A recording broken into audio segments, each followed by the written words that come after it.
Hey everybody, we're here for a new episode of Five for Talking. We're back. This is season 7. I don't remember what episode this is, but we're back, and I'm here with Caps. We're fresh out of the Sports Card Expo. We'll talk a little about that, I guess.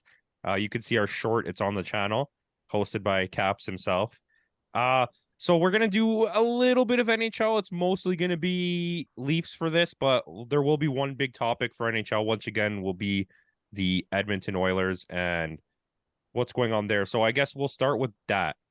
I think we'll just start with that. Um, they fired their head coach. Number one, I think that's a telling sign, right? That means you're admitting you're doing it's Woodcroft, by the way, for people who don't know. 13 games only he's coached as an Oiler. I don't know if you have an opinion on him necessarily. I don't know. It would kind of be hard to, but I think this will segue to a talk when we get to Leafs talk. But for now, I think this was the right move. I know it's kind of ridiculous 13 games into the season, but clearly something had to happen. This would be like the second coach in like 3 years, right? I believe so, yeah, 'Cause because who was the guy? We didn't even like him. I don't remember his name. That doesn't I matter. anyway, It doesn't matter. um,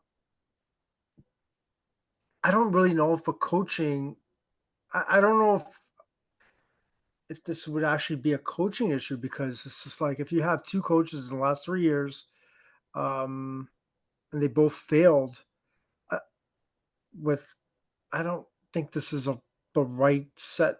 I don't know. I'm just looking I at the mean, Edmonton Oilers. It's just like the expectation is that they should be going far, and I just think this is more of a player issue they have because sorry, go ahead. I was just gonna say they have a really similar build in not I won't say it's the same skilled or like otherwise, but like in terms of the build of the team, they're very similar to the Leafs.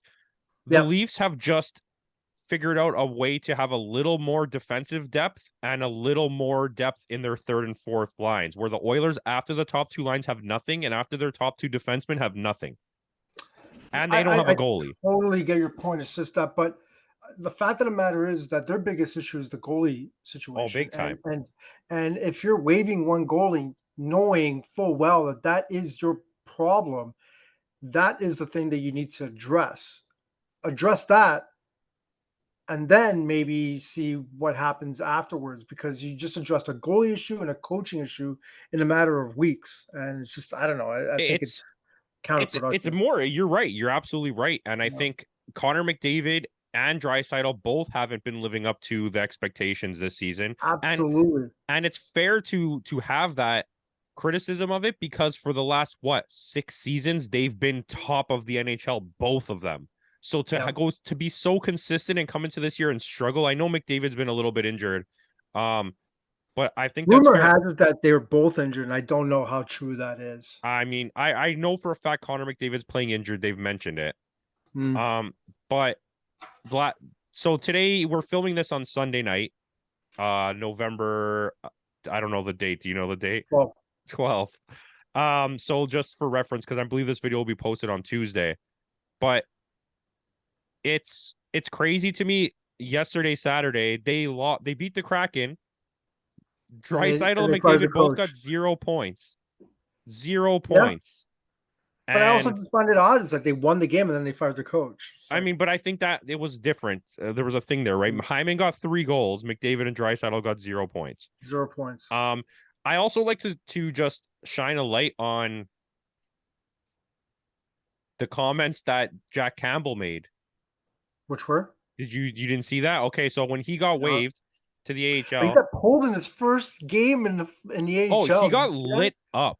Oh Watch I God! anyone who doesn't want to like believe what I'm saying, you can go look the highlights up on YouTube. He let in 4 terrible goals.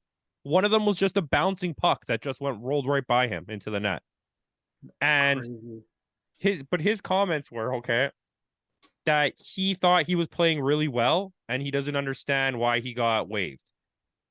And then, you know what? I'm not here to like be rude to him or anything, but he immediately went to like, I have issues with being hard on myself. And it's like, yeah, but how are we supposed to feel bad for you when you actually played bad? And it's like, So he didn't feel he played that bad. Okay. He's Just for delusional. reference, at the time of him being waived, he was bottom 10 in every major statistic for goalies who played 3 or more games. Every major statistic. His save percentage in high pressure situations was like 600. I mean, I don't. I have no comment. It is. I'm just shocked that he would say something like that. I'm sorry. I'm at a loss for words right now. Yeah, I mean, it's all out there. This is not me speculating. You can read all these articles and see it all on YouTube. Definitely check Um, it out. but yeah, I just don't get it. I just also want to very much shine a light on the fact that they lost to the San Jose Sharks, who with that win, San Jose tied the Oilers for how many points they had. It, Um, it's truly surprising what's going on with the Oilers right now because the expectations were so high on them. They were legit Stanley Cup contenders coming into the season. Like a lot of I people would thought say a that they lot of were people would going have said to. they were favorite. Yeah, like some people thought they were going to win. Some people thought for sure finals for the Edmonton Oilers, but like they might not even make the playoffs. Like, It might be a playoffless year for Alberta, which will be the first time in a while. I mean, it's still early. They could fight for a wild card spot, and Well, they could you know, still win the entire they could still conference. win. It's still Yeah, really it's early. definitely still early, but it's just crazy what's been going on. I But choked on anyway, my thoughts of Jack Campbell. Okay, we'll move on we from all that. did. We'll move on from that. I think that's enough. A little bit of sad news. Goaltender Roman Cechmanek was he passed away. They don't know the cause of death yet. But you know, our prayers go out to his family and friends and people that he's played with. And a lot of people don't know that he was only in the NHL for 4 seasons. 3 of them Mhm. he had really good seasons for the Philadelphia Flyers. Philadelphia Flyers. Um, and his career is pretty good. He was an all-star. He made the second team all-star. He won the IHF World Cup first all-star team. Excuse me.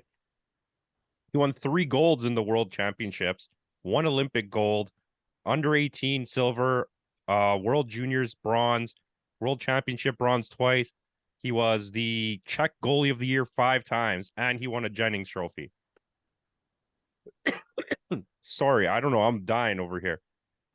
I mean, Jack Campbell must be really upset with you. But I really don't have a comment. I just legit found out about this like 5-10 minutes ago. So impressive what he did in 3 seasons. Unfortunately, it didn't carry over when he went to LA. Um, but it's sad. It's just sad. What was he? 52? 52. I Crazy. I always wondered why he didn't stay longer in the NHL. I mean, I mean, when you brought it up 10 minutes ago, I totally forgot about Roman Checkmatic, and then when I looked at his stats, like, wow, this guy was pretty good. I don't really understand why he didn't, you know, he had carry on with 10 his shutouts NHL in his career. first season. 10 shutouts. That was a good Phillies team, though. That But was a yeah, good you know what? Phillies The team. Flyers were a revolving door of goalies that every time their entry level contract ended, they just traded them. Boucher, him. I like you can go through it. I promise you, there's like 10 goalies. Definitely. Yeah. Yeah. Anyways, let's talk Leafs. You started off because I'm gonna get a drink. Okay. Um, well, we could talk about last night's game. It looks like Keith made a few adjustments. Benched Reeves, sat out Klimber the night before. Just looked like the excuse he had was injury, but it looked like he just needed to sit him out for one game. Brought him back in instead of I think he called up McMahon. So now you have a fourth line that's is full of speed and can actually keep up with the opposition. And I'm sorry, like this is not a ding on Reeves, but it's just overall there wasn't any chemistry with that fourth line. And uh, you know, I only caught some highlights of last night's game, and it looked like the third and fourth line were the lines that carried the game. Like they were the best lines on that team, and you need that coming back from a back to back. So I was looking at some of the minutes. Looks like Matthews and Marner were playing about 15 minutes each. Gregor and Camp, their minutes were up pretty much the same as Marner and Matthews. So that's the kind of stuff you need. They were sticking up for each other. You had a 41-year-old Giordano, sorry, 40 or 41, I can't remember. Damn. Uh, Throwing fists, which was pretty impressive. Still, that's not the kind of thing you want happening with one of the oldest players on your team, but it was impressive nonetheless. Domi sticking up for Robertson. He dropped the gloves. Uh, but I just don't understand why they couldn't do that when Reeves was there. But anyway, good bounce back game with Samsonov. The defense played well. I thought Klimberg played good compared to his other games. But overall, a really good team effort. They shut down the opposition in the third period. They had a great third period. They were able to keep their lead and keep the opposition off the scoreboard for that third period. So I thought it was overall pretty good game. And now they're off to Sweden. Nylander is rolling, absolutely rolling. A doobie. He's been really good, actually, like surprisingly, really, really good.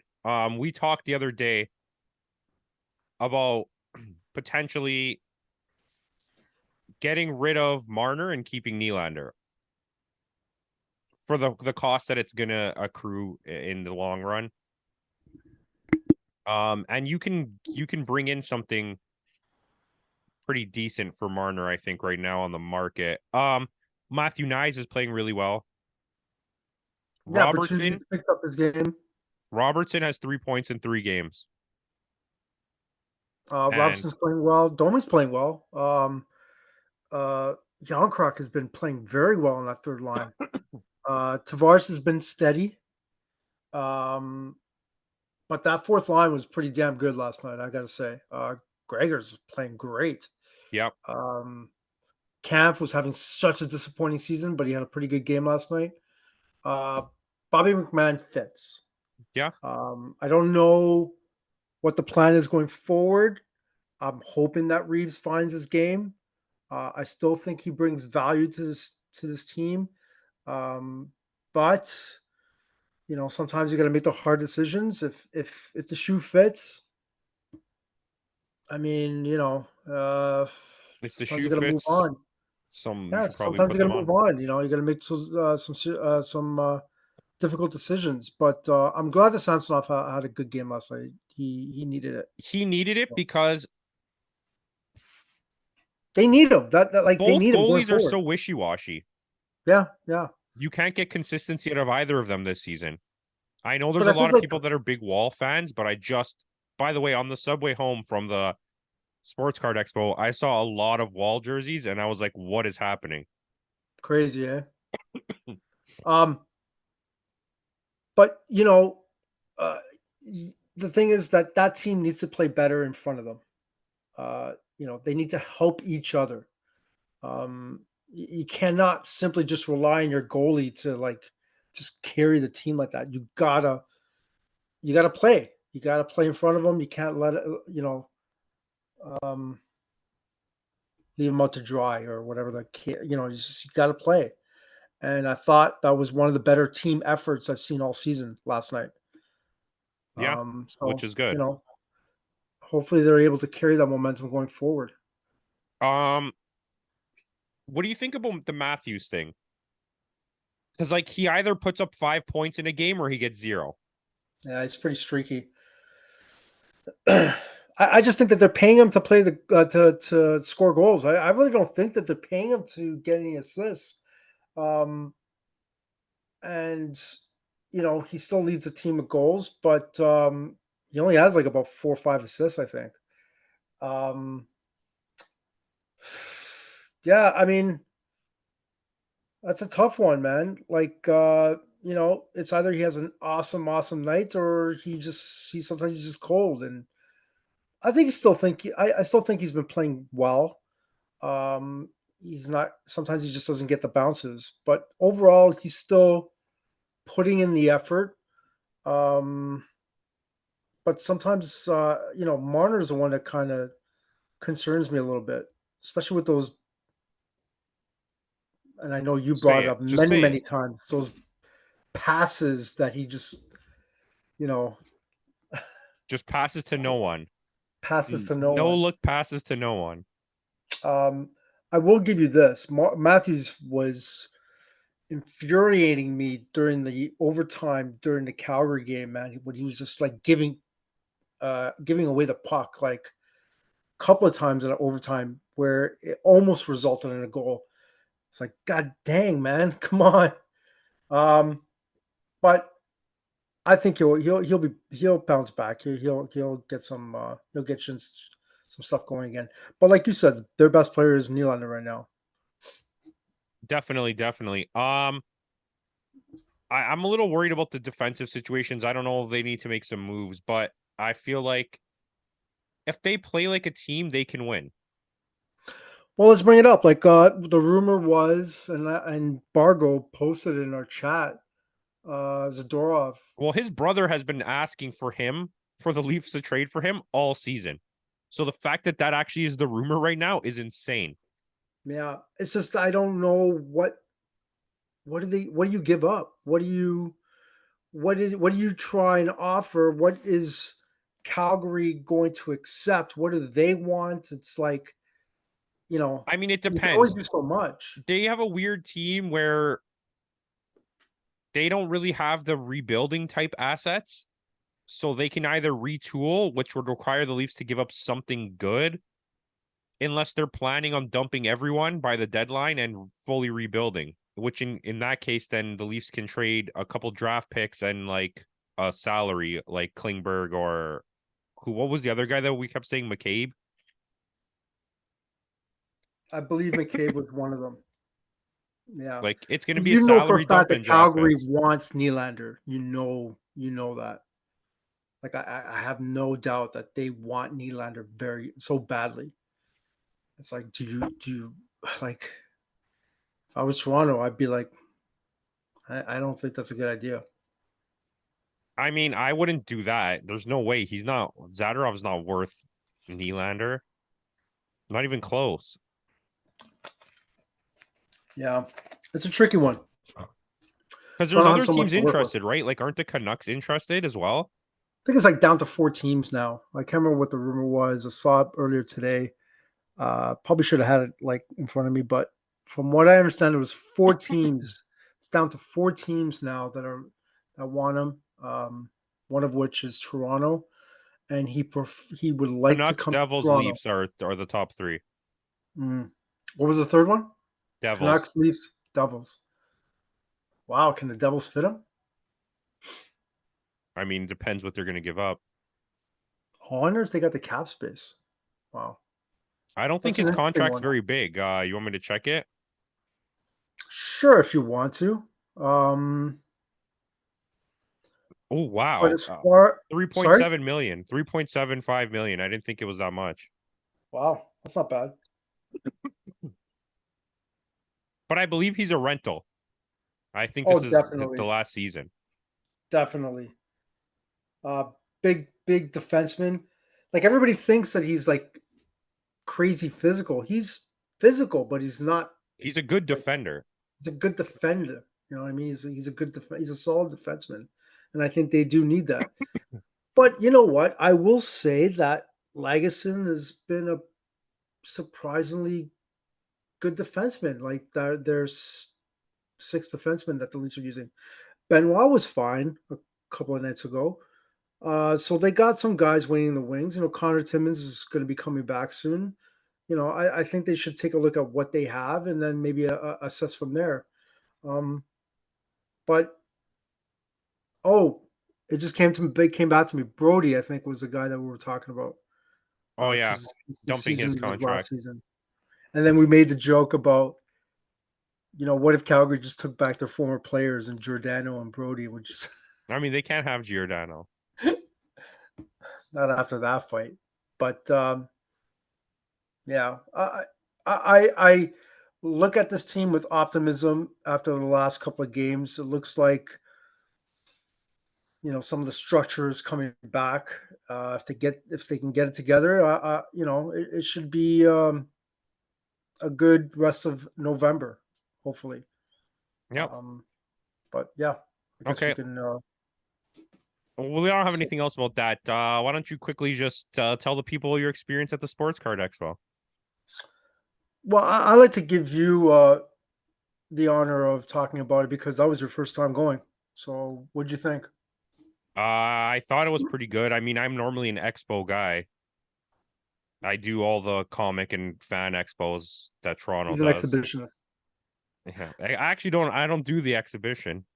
Um, but it was a little bit. I think it was poorly structured, Yeah, and I think there was way too many people for what the amount of space that they had. I agree. I mean, that was the first time. Usually, when they have guests, they cycle them out 2, 3 hours every 2, 3 hours. This one every hour, and I just I I'm not sure that they were prepared for what was I what was going also on. I think they could have moved the autograph area into the other side and moved all the grading companies to where the autograph area was Yeah, and had the definitely. They whole would have a entire lot more building room to for work with. autographs. Yeah. That Tyson line, for anybody that was wondering, Mike Tyson was there. That line was insane. Like, my understanding was only supposed to be an hour. I think he was there for 2 hours, maybe 2.5 hours, and that line just kept going and going and going. And it's like, you know, um, but for me, I never got a chance to meet Doug Gilmore, and that was a cool thing that I just experienced. So that was awesome. He signed a puck and a card for me, so that was awesome. Um, He was definitely the nicest guy, I think. yeah, he was cool. He was cool. You took a couple of pics of that, and one of them came out awesome. So I appreciate that. Thank you. Um, One of our other buddies was there. He met Forsberg. Um, and yeah, that was cool, man. So, you got some cool stuff, I and met Marcel Dion. That was cool. Marcel Dion. You Yeah. met Wendell Clark again. Yeah, man, I had to get him to sign my puck, and I forgot to do that last time. But overall, cool experience. I think the fact of the matter is that there was a lot of people because of the Hall of Fame, and they were just trying to, you know, get as much people as possible. That was the busiest I've ever seen it. I do know that they do it twice a year, one November, one in April. So, can't wait to do it again in April and check it out. But yeah, it was cool overall for me. All right, well, guys, let us know in the comments if you went there, if you're from Toronto or the Ontario, Southern Ontario area, and like, comment, subscribe, and have a good night. Say bye. Say bye to them. Tell them bye. Okay, bye.